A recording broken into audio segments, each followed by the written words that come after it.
Alrighty, so Heineken Rivalry Week Part 2 is now in the books. Well, it was actually in the books yesterday as today. I am going to start with the Part 1 of the review, looking at the first 8 games for the full slate of Saturday night action. And if you like goals, yeah, last night was definitely the night for you. And I wonder the reason why we saw a lot of goals last week, which I think in total was 45 goals in those 14 games. Might has a lot to do with the fact that a lot of these teams, especially defense, are kind of fatigued after playing 3 games in 7 days. And that when you have that kind of fatigue, yeah, you're going to make some mistake. And we definitely saw some mistake on the defensive end and even on the goalkeeping end in some of these games. And also, we saw some late game drama in some of these games too, which we'll talk about, and also tomorrow when I do part 2 of the review. But we start off with the first one, which is Charlotte versus Nashville SC. And speaking of which, this is one of the games that features some late drama in this one, with Nashville getting all 3 points with a late penalty kick from Hani Mukhtar to get them a road win in this one. Though it did not start out well for them, because just 6 minutes into this game, they found themselves 1-0 down as Brent Bronico scored a rare goal here for Miram to make it 1-0 in favor of Charlotte. It's safe to say that Justin Miram has made a huge impact to the Charlotte team. I mean, we know that he is a guy that, he's not the flashiest player in the league, but he is a guy that would always work hard and always find a way to score goals and also assist, even though he's kind of near the latter part of his career. And he has definitely made a big impact for the Charlotte team already, with two goals and I think now 2 assists after this one. But yeah, it was a dream start for Charlotte. Though Davis did try to respawn for Nashville, but it hits high there as the shots were 3-1 in favor of Charlotte through 16 minutes. Though in the 21st minute, Nashville looked like they equalized as Bunbury puts it into the back of the net. Problem was, the flag did not agree with him as the flag was up, so the goal was disallowed for offside. Shvedetsky then hits one right to Willis before Kalina and Bunbury actually collide with each other, and Kalina kind of had to be slow to get up and was kind of shaking up a little bit. Now, fortunately, Kalina was able to stay into this game. It's good to see that because, for Christian Kalina, he has worked a lot to get himself back into the starting role after suffering an injury last year's, and it's kind of sucked the fact that he might be out again, especially with the way that he was kind of holding that arm a little bit. And, as a goalkeeper, that is a very troubling sign. But he did continue for the rest of the game, even though there was a sign that George Marks were warming up. It looks like he was going to be coming into this one. But though in the 39th minute, Nashville equalized. And who else but Hani Mukhtar? He scored from Davis to tie the game up at 1 apiece. And it took a wicked deflection off of Tuoluma. But, I mean, when you're Hani Mukhtar, you're going to get all the good luck in you. I mean, this is a guy that there's a reason why he won the MVP last season. And I know this season there's been a lot of talk of Dennis Mwanga and maybe Christian Espinoza is gonna be the two players that is in the front running for MVP. Forget about Hani Mukhtar. I mean, ever since he's kind of got back healthy, he has started to look like the Hani Mukhtar of last season, and he is a guy that I think will definitely be consideration, especially with how he's done. And I would also like to say that for Nashville this season, the reason why they have been successful isn't just because of the fact that Hani Mukhtar is going scorch earth again. They actually have some legitimate attacking force, and that's kind of the thing that has to be very happy if you're a Nashville fan, and maybe even very optimistic because for a while last season, they were decent, but they kind of just dragged over the line because Hani Mukhtar kind of gone nuclear. They didn't really need to do so. So this season, though, in this game again, Mukhtar, of course, getting those 2 goals, and yeah, that ties the game up at 1 apiece heading into the second half. Now, in the second half, Miram would hit one right to Willis, as I thought Charlotte was on the front foot again, looking to retake the lead. Burns would hit one right to Willis before Mukhtar tried to chip Kalina from long range there. He definitely saw Kalina kind of cheating off the line a little bit, try to go for the spectacular chip, but goes way high there. Tuoluma then puts one over the bar from long range in the 76th minute before Kalina would deny Mukhtar, and I just felt like this game was up for grabs. I mean, both of these teams were chasing for that winning goal, and that winning goal came in the 90th minute as a penalty was given to Nashville after Nathan Byrne clipped Schaffelberg down in the box, and in stepped Hani Mukhtar. He doesn't miss penalty, and he doesn't miss here as he slots it home to give Nashville the 2-1 lead and also the 2-1 victory against Charlotte FC. Shots in this one, 12 shots compared to 10 that Nashville has, 4 shots on goal compared to 6 that Charlotte has, 3 shots off target compared to 4 that Charlotte has, 2 shots that was blocked compared to 3 that Nashville has, and possession-wise, 50% for both of these teams. So great win for Nashville and a team that I feel like this season Nashville is starting kind of flying right under the radar. I mean, we talk about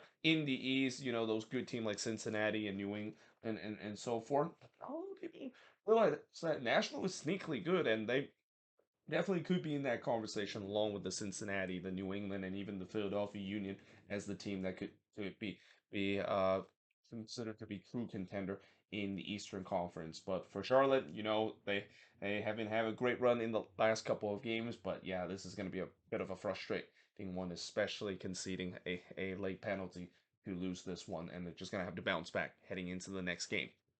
But now moving on in terms of the next match. Oh boy. So, you know how I said in the preview that I think this could be the best iteration of the Hell is Real Derby? Well, not only the fact that it definitely did not let down in terms of the hype that surround this rivalry, but I gotta say, at point of this Hell is Real Derby, I thought I was watching El Tráfico. You know how El Tráfico things tends to be getting completely off the rails, and there's just no midfield whatsoever, both teams going end to end. There were at time that in this game between Cincinnati and Columbus, we saw that where both teams was just going end to end, and it was just pure madness in terms of what we saw in this one. And yet the difference in this was kind of goalkeeping error because both goalkeepers made a goalkeeping error in this one too, but it turns out the difference was crucially on Patrick Schulte, which again his goalkeeping gaff that he had in the 67 minutes was a difference in this Hell is Real derby. So early on, the first shot of the game came in the 7th minute. See Cucho blast one into the stands before Acosta puts it high on the free kick. It was a fast-paced start to this game. Again, a lot of end-to-end action. I mean, the final there maybe could be a little bit better for both of these teams, but again, it didn't look like there was a midfield with the way that both of these teams was attacking, trying to get that early goal.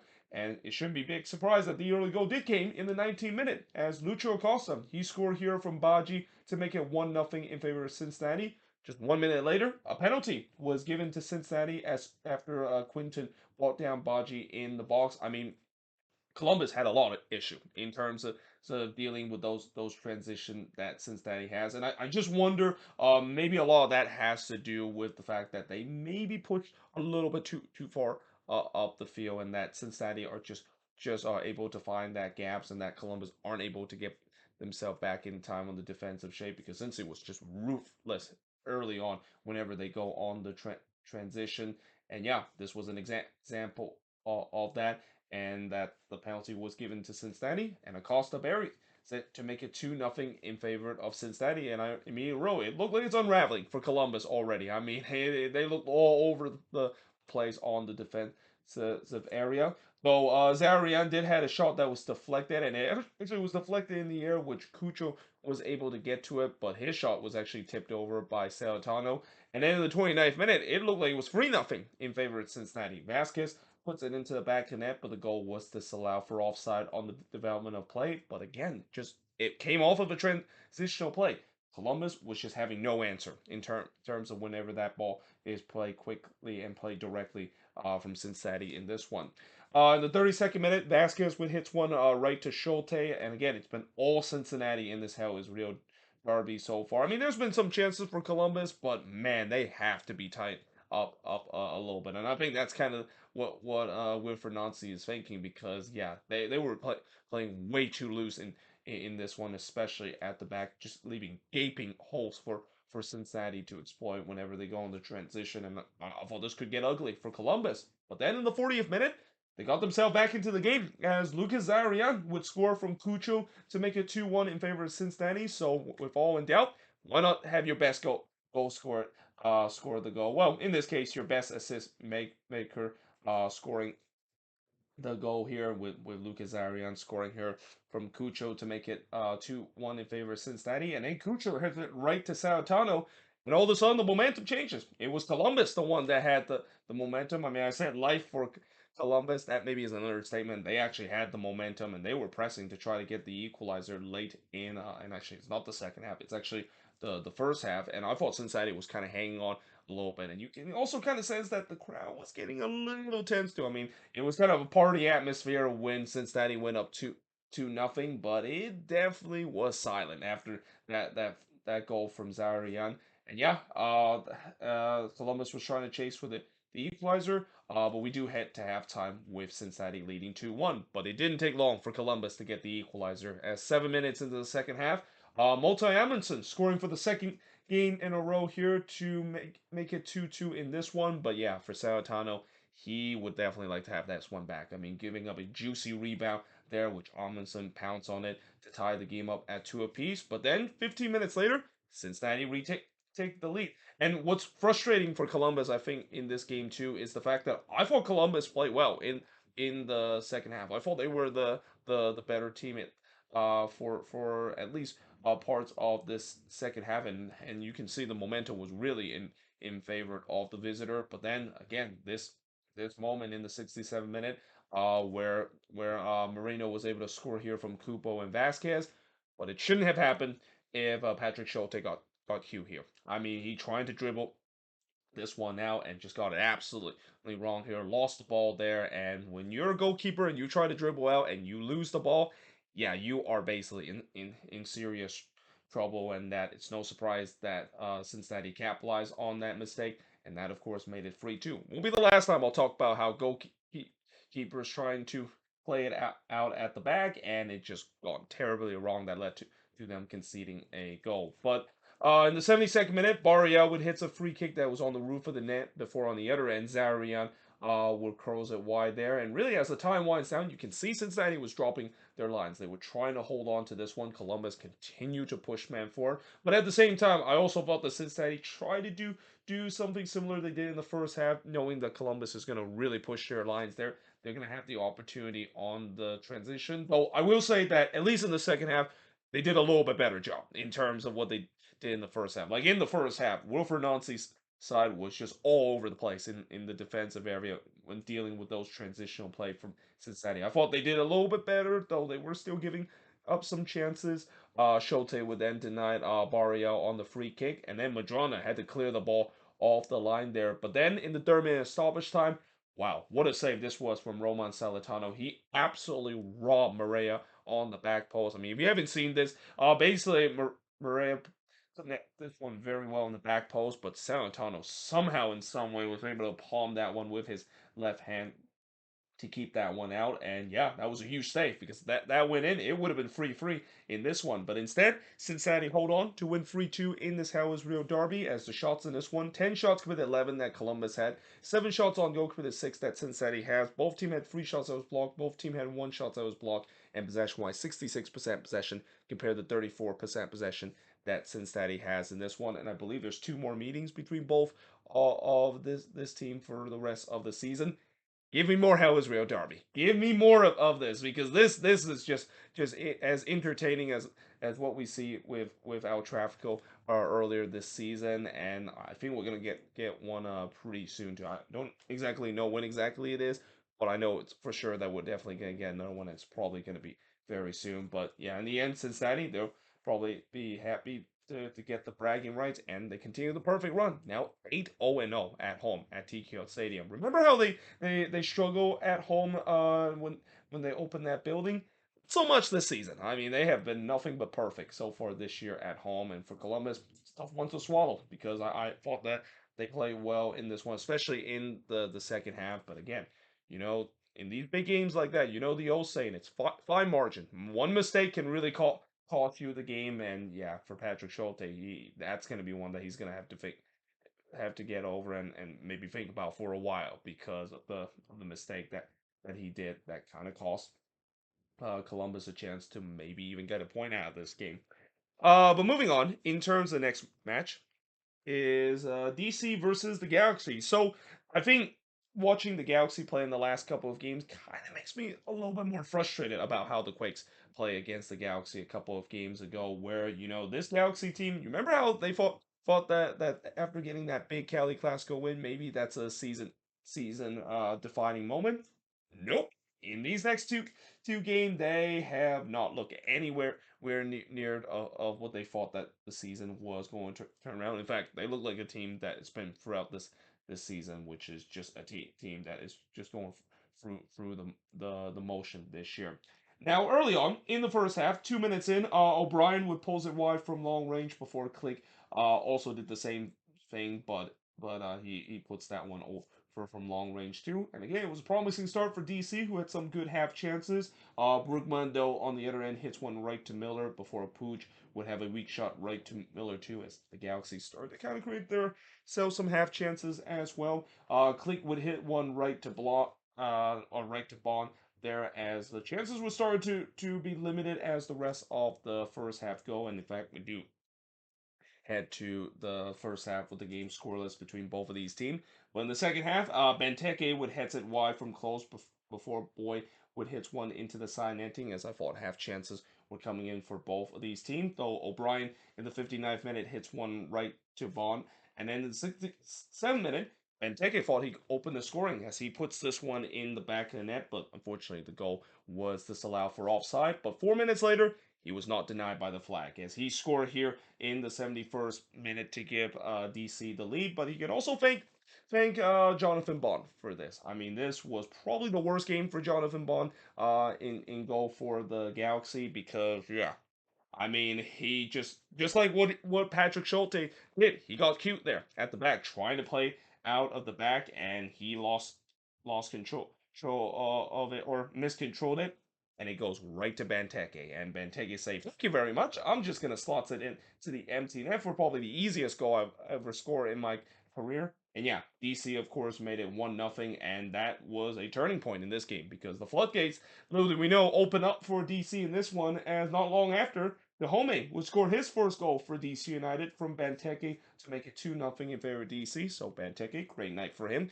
on the scoring sheet and also on the assist chart. And then just a couple of minutes later, Mateus Click would make it 3-0 in favor of DC. And again, Jonathan Bond with a mistake here, allowing a juicy rebound right into the path of Click there. And that made it 3-0 in favor of DC. And that would be the final score of this game.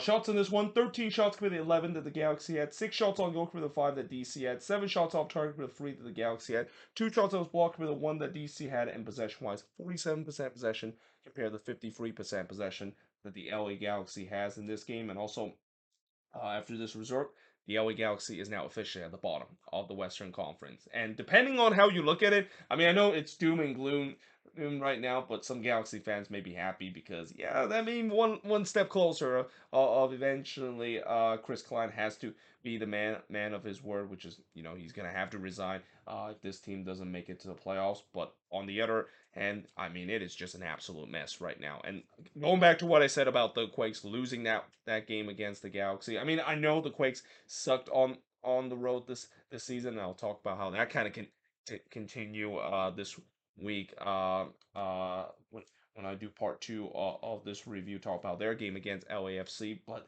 yeah, I mean, I just think that in that game, that should have been a winnable game, especially when you look at the state of this Galaxy team. I mean, it's not going well for this team. It's safe to see, but DC wouldn't mind. I mean, they got to win in this one, and Wayne Rooney's team.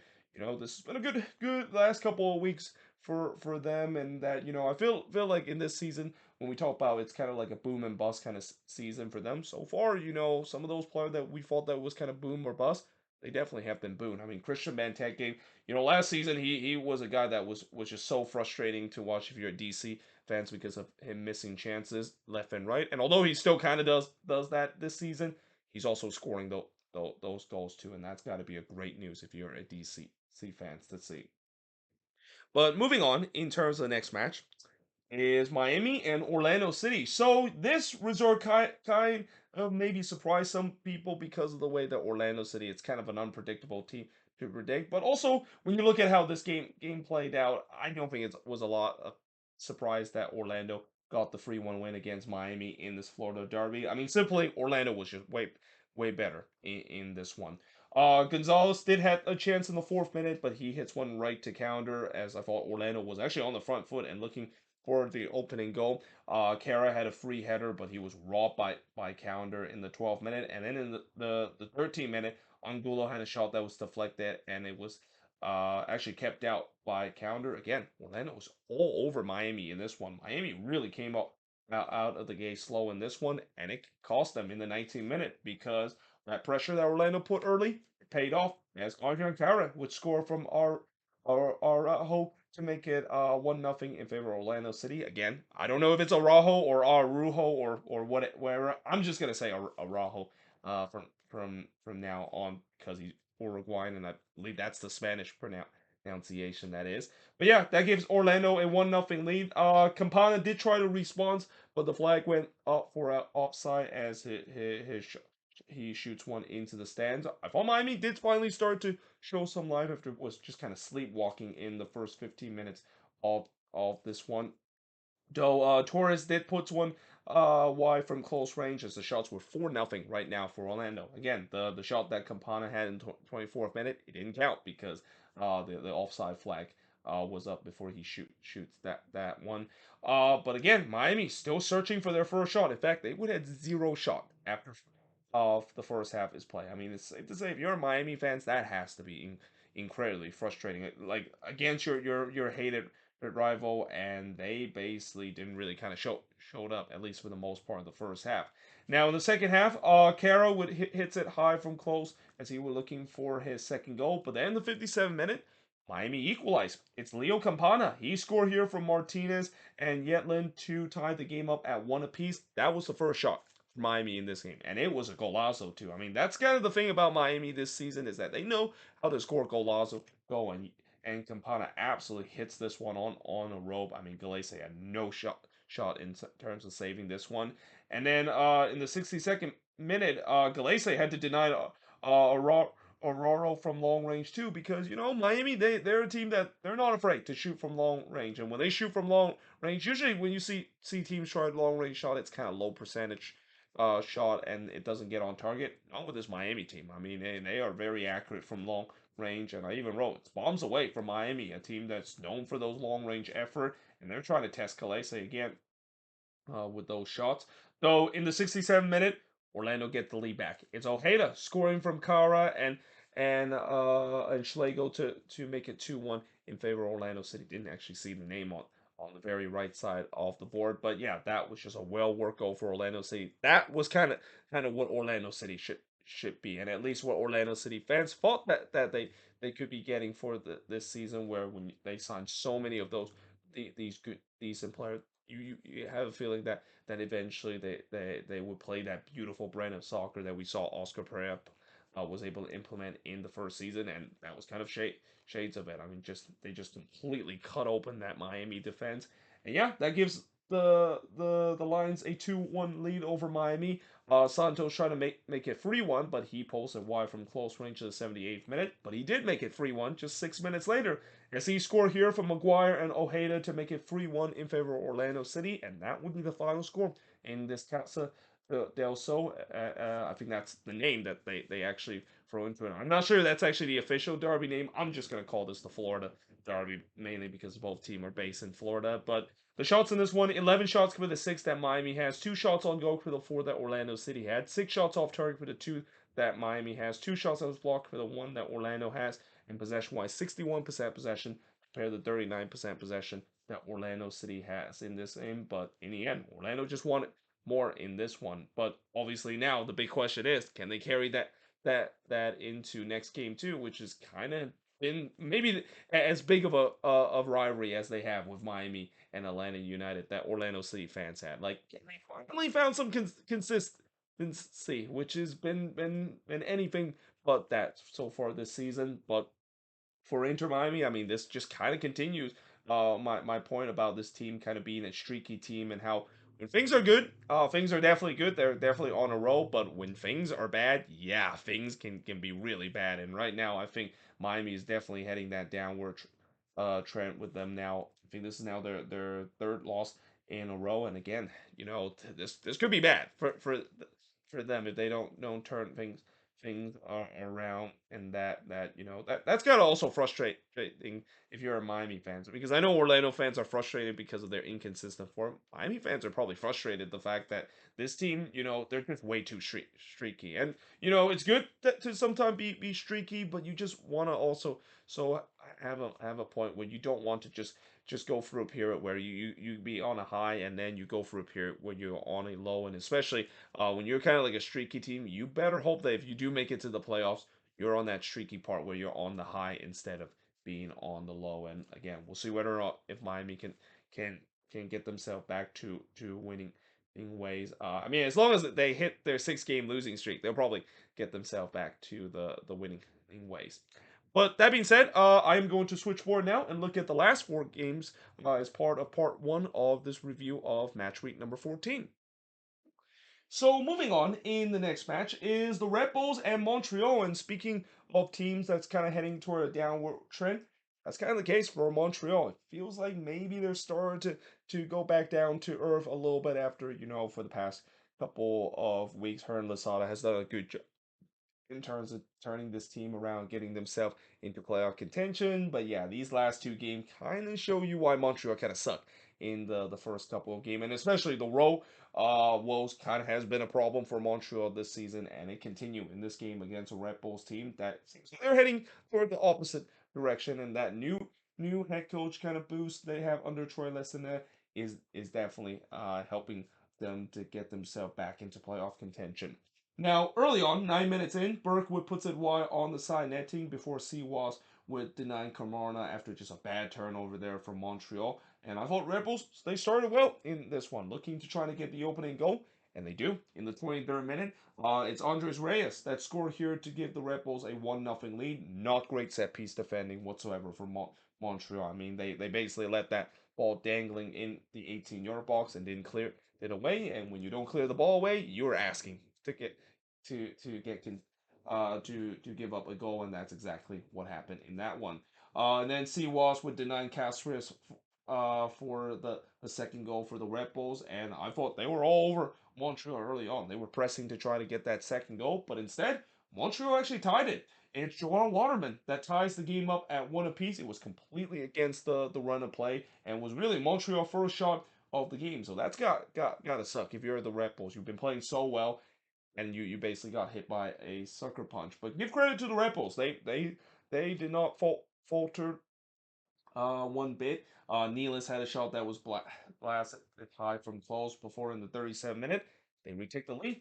Corey Burke scoring from Castros Jr. to make it 2-1 in favor of the Red Bulls. Now, originally this goal was disallowed for offside, but they actually overruled it, and then it was given a good goal. And I'll tell you what, it was very close. I mean, I thought that maybe it was too close for them to overturn the original decision, but VAR decided that it was good enough to overturn the original decision. And yeah, the Red Bulls retake the lead, and they would head to halftime with that lead leading 2-1 over Montreal.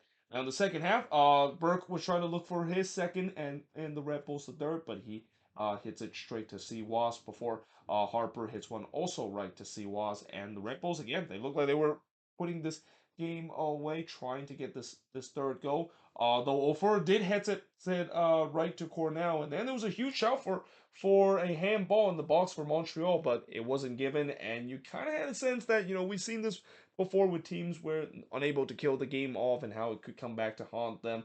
And for the Red Bulls, they kind of looked like they were hanging on a bit, and Montreal was definitely pushing for that late equalizer, trying to steal a point away from the Red Bull on the road, but it didn't happen. In the end, the Red Bulls hold on to win 2-1 in this one. Shots in this one and the stats in this one heavily favorite the home side. 16 shots compared to 5 that Montreal has. 3 shots on goal compared to 6 that the Red Bulls had. 6 shots off target for the 1 that Montreal has. 1 shot that was blocked for the 4 that the Red Bulls had. And possession-wise, dead even at 50% for both of these teams. And like I said, for the Red Bulls, they're getting that new head coach boost, and we'll see how long will that, of course, for his last, because we've seen this before where as long as there's a change of management, teams maybe start to go for a little bit of a bright spell, but maybe eventually it will slow down, and we'll see how long that of course lasts. But for Montreal, again, they started to kind of go back to that bad form that they had in the beginning of the season, and they also need to figure out their role for them too, because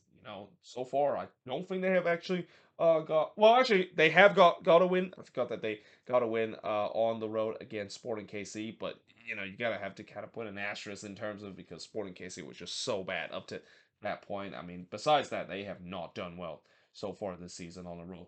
Pretty much a complete opposite of what happened last season under Wilfred Nancy when this team was just incredible on the road. They won I think 11 game on the road, which I think it was a record in the league. And again, just to show you how much regression this team has, and I don't think a lot of people are surprised that. I mean, when you go from Wilfred Nancy and Hern Lasada, and no disrespect to Hern Lasada, but yeah, that's a huge downgrade in terms of who is managing this team and also the players that they lost through some big money move over the offseason. But moving on, in terms of the next match, is the Union versus New England. So this was a game that I said before how it could be a preview of a playoff game that we see in the future. But if you're New England, I'm pretty sure Refs fan will hope that they of course will not play the Union in the playoffs. And also there's got to be some real concern the fact that the injury bug has started to bite them hard because we talked about how they're going to not have Dylan Barrero for the rest of the season. They still haven't have Gustavo Ball back. And now it seems like Carlos Hill could be out for a bit because he had to be subbed off in this one too.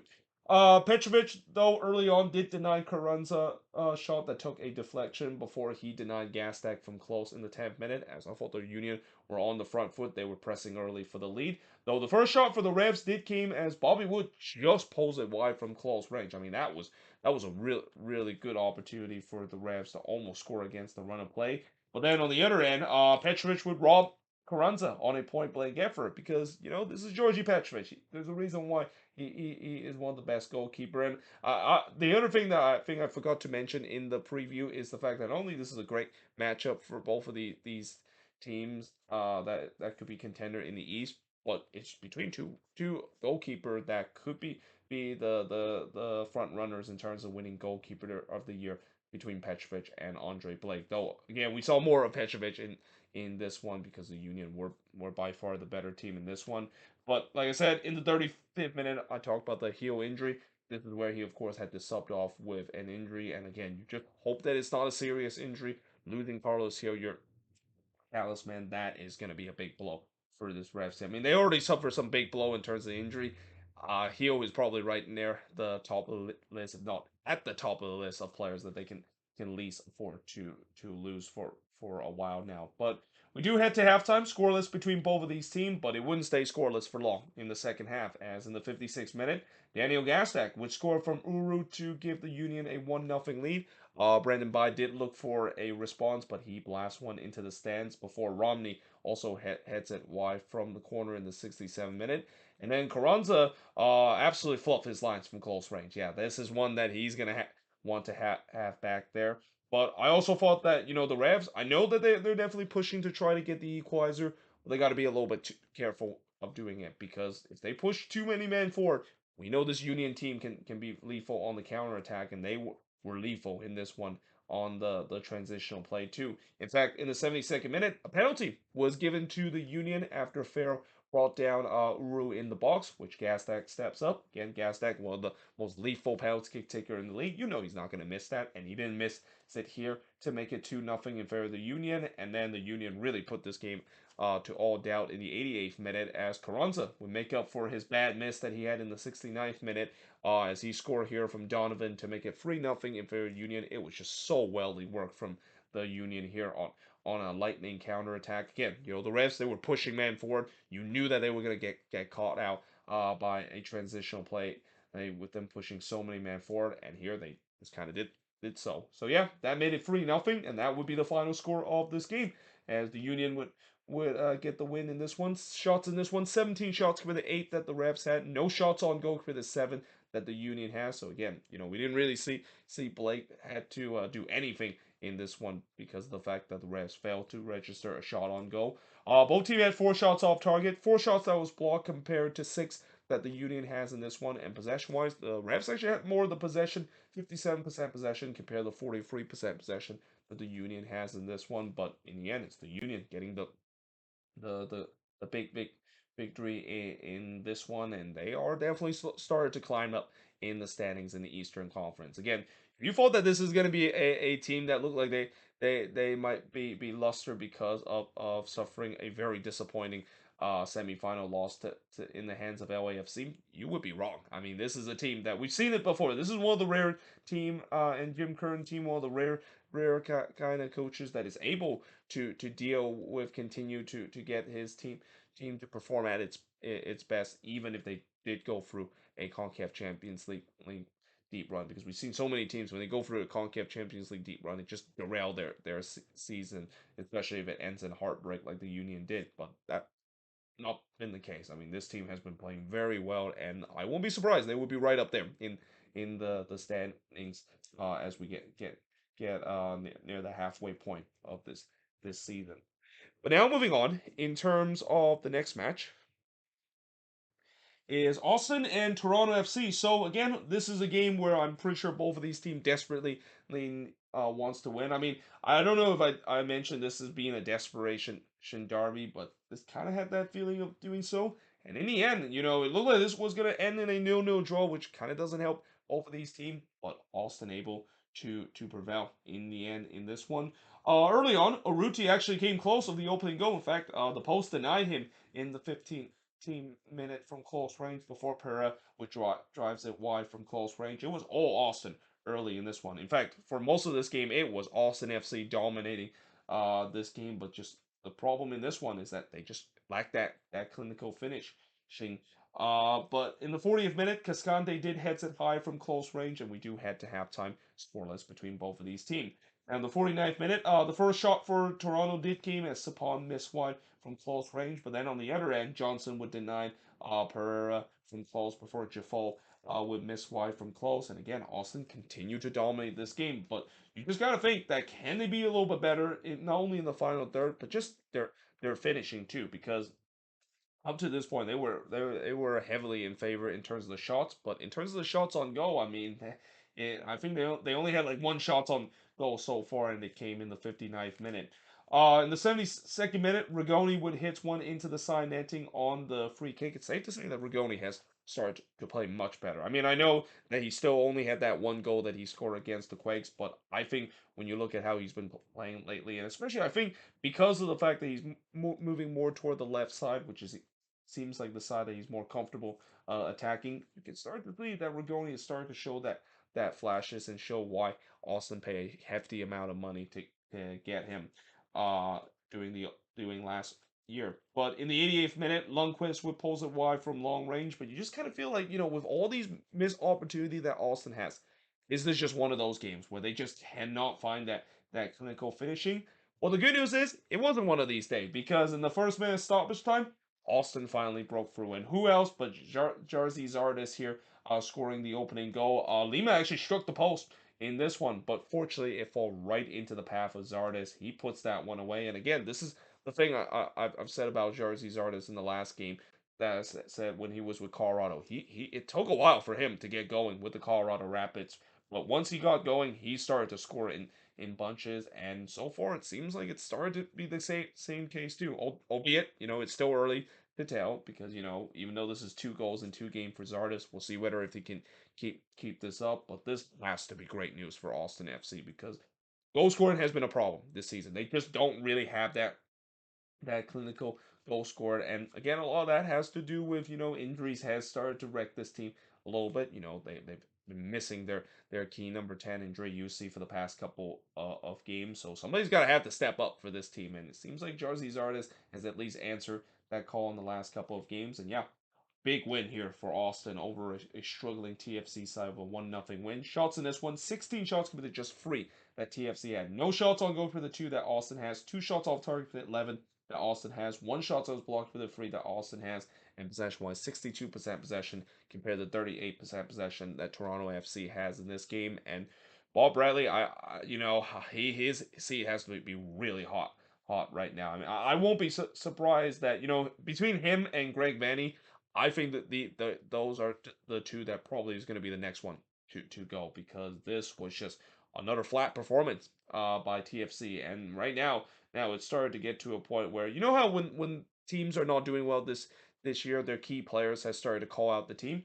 That's kind of the case now for Federico Benedeschi. He's very frustrated to himself, and he's calling out the team with the bad performance that they've been having, and we'll see whether if that of course would work out, because we saw Chicharito did it for the Galaxy, and at least it worked for one game.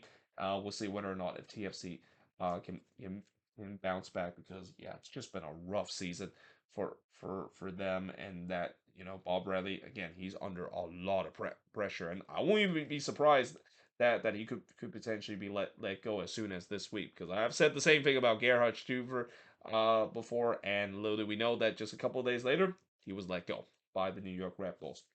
But now moving on into the last game of this preview for part number one is Chicago versus Atlanta. So we basically saved the best for last in terms of part one of this review for this match week number 14, because this game was absolutely bonkers. I mean, this game had MLS After Dark kind of moments, especially late in this one. But early on, in the 13th minute, straight off the back, She-Host would struck the post on the volley. And again, that would be a foreshadow of what we see, the madness that happened in this one between the Fire and Atlanta. Shibilko would then heads one right to Westberg before Amada on the other end would miss high from long range. But then in the 25th minute, we saw a sending off with Federico Navarro getting his second yellow card, and Atlanta wastes no time to take advantage of it, as Guzman would score here to take the lead for Atlanta United. Brady then denied Amada from long range as Atlanta was having the momentum. They were looking for the second goal, but then in the 42nd minute, Chicago get the equalizer. It's Peralta that unfortunately scored the own goal here.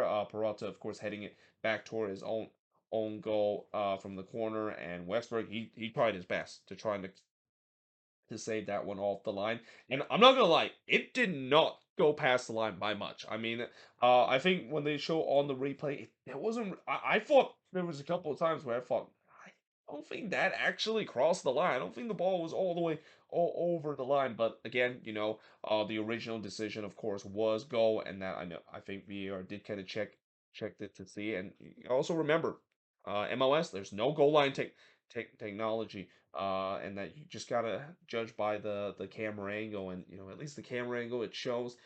I mean, it's again very 50-50 in terms of the fact that ball looked really really close, and probably too close for me to say that they should overturn that one. But obviously, the good news for the Fire is that they didn't overturn it, and they tied the game up at one apiece heading into the second half. And they carry that momentum in the second half by taking the lead in the 49th minute, as Hala Selassie was scored here from Shabilko and Shakiri, though that lead only lasted 6 minutes, because in the 55th minute, Yakimakis, he scored from Gutman and Hernandez to tie the game up at two apiece. Amada trying to make it 3-2, but he hits it wide from long range before Gutman would hits it high from the corner. And once again, the momentum was with the five stripe. They were once again pressing to get the lead, but unlike in the first half where they didn't made it pay with their momentum, they did in this one. As in the 65th minute, Yakimakis would get on the score sheet again as he scored here from Amada and Hernandez.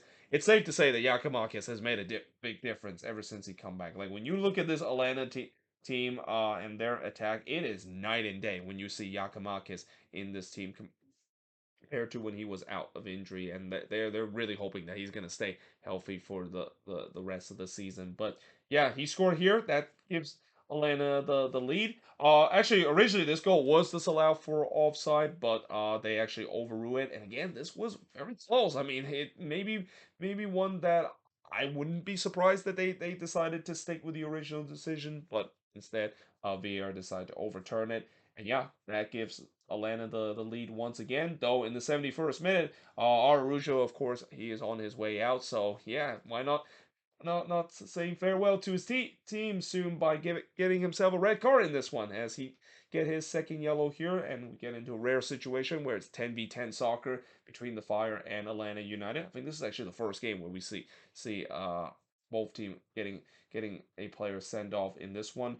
But in the 79th minute, Shakiri would miss wide from long range before the post would deny Amada and Atlanta the killer fourth goal, and that could turns out to be the a big moment because again, Chicago would get themselves the equalizer. But before we get to that point, I wrote defense seems to be option, for both of these teams right now. I mean, defense seems like they checked out, and this is where I talked about before how I think the reason why we saw so many goals this week is because fatigue factor has to be the case for a lot of these teams playing their third game in 7 days, and especially defensively, there is a lot of these teams have some tired legs and tired mind, and they made some uncharacteristic mistake, or just don't have the energy to track back and get into defensive shape. Because, like I said, in the 89th minute, Chicago would equalize again. This time it's Kostis that scored from Haile Selassie and Mueller to tie the game up at 3 apiece. Torres then tried to make it 4-3 in favor of the Fire, but he puts it over from long range before on the other end, Giakoumakis was looking to try to go for his first ever hat trick in his MLS career, but he missed wide there. And I mean, we have just reached peak MLS after Darkmo up to that point. Like both of these teams were looking for that fourth goal. Both of these defense was just kind of running on fumes in terms of trying to not concede a goal late for their team to lose the game, and in the end they just did it exactly that. As in a 6-goal thriller, free draw in this one between the Fire and Atlanta United. Shots in this one, 15 shots for the 10 that Chicago has, 3 shots on goal for the 7 that Atlanta has, 6 shots off target for the 5 that the Fire has. Both teams had 2 shots that was blocked, and possession-wise, 56% possession compared to the 44% possession that Chicago has in this game. And while this was an entertaining game for the neutral, it was definitely not an entertaining or a pleasing game if you're rooting for these teams. I mean, if you're Chicago, again, more points drop at home, despite they were able to, for once, actually on the other end of conceding a late goal. But for Atlanta United, again, when you're up a man and you still somehow found yourself down at one point and unable to capitalize that has to be very very frustrating, and especially conceding a late goals too here. But either way, hope you guys enjoyed this video. If you do, make sure you guys leave a like, smash the subscribe button. As always, let me know in the comments below what do you think of this 8 games that is part of part 1 of my review for this match week number 14 action. And tomorrow I will be doing part 2, looking at the last 6 games, including the 2 teams that I root for that has complete opposite kind of outcome in terms of how their game ended. But until then, hope you guys enjoyed this video. If you do, make sure you guys leave a like, smash the subscribe button. Like I said, let me know in the comments below what do you think of these games. And yeah, hope you guys enjoyed this video, and I will see you guys next time.